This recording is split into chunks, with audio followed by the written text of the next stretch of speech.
एकादशी व्रत कथा। एक राज्य में सभी लोग एकादशी का व्रत रखते थे। उस राज्य में राजा, रानी, प्रजा, यहाँ तक कि जानवर भी एकादशी के दिन अन्न ग्रहण नहीं करते थे। एक दिन किसी दूसरे राज्य से एक व्यक्ति आता है और राजा से नौकरी मांगता है। राजा कहते हैं, ठीक है, तुम्हें रोजाना खाने के लिए सब कुछ मिलेगा, परंतु एकादशी के दिन तुम्हें अन्न नहीं मिलेगा। कुछ समय पश्चात जब एकादशी आती है, राजा उसे खाने के लिए फलहार देता है। व्यक्ति परेशान हो जाता है और कहता है कि राजा, मेरा तो इसमें पेट नहीं भरेगा।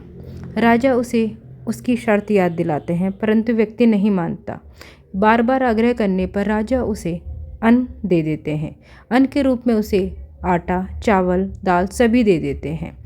रोजाना की तरह व्यक्ति नदी किनारे जाता है, स्नान करता है, भोजन पकाता है और भगवान को याद करके बोलता है, आइए प्रभु, भोजन तैयार है, ग्रहण कीजिए। भगवान उसके एक बार पुकारने पे ही चले आते हैं और भोजन कर कर पुनः अपने स्थान चले जाते हैं। व्यक्ति भी अपने रोजाना के कार्य में लग जाता है। 15 दिन बाद जब एकादशी फिर से आती है, व्यक्ति अपने राजा से कहता है कि राजा, मुझे कृपया करके कुछ अधिक अन्न दीजिएगा, वो मेरे लिए पूरा नहीं पड़ता। राजा कहते हैं, इसका क्या कारण है कि तुम्हारे लिए वो अन्न कम पड़ा? कहते हैं, वो 2 व्यक्तियों के लिए कम पड़ा, क्योंकि मेरे साथ मेरे प्रभु भी भोजन करते हैं। राजा कहते हैं, मैं इतने सालों से व्रत रख रहा हूँ, पूजा करता हूँ, पाठ करता हूँ, दान करता हूँ, आज तक तो हमें भगवान ने दर्शन नहीं दिए, तुम्हें कैसे दिए? व्यक्ति कहता है, अगर आपको विश्वास नहीं होता तो आप मेरे साथ चलें और खुद देखें।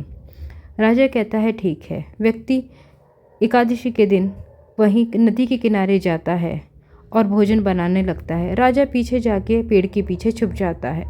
व्यक्ति खाना बनाता है और भगवान को याद करता है और कहता है, आइए प्रभु, भोजन तैयार है, ग्रहण कीजिए।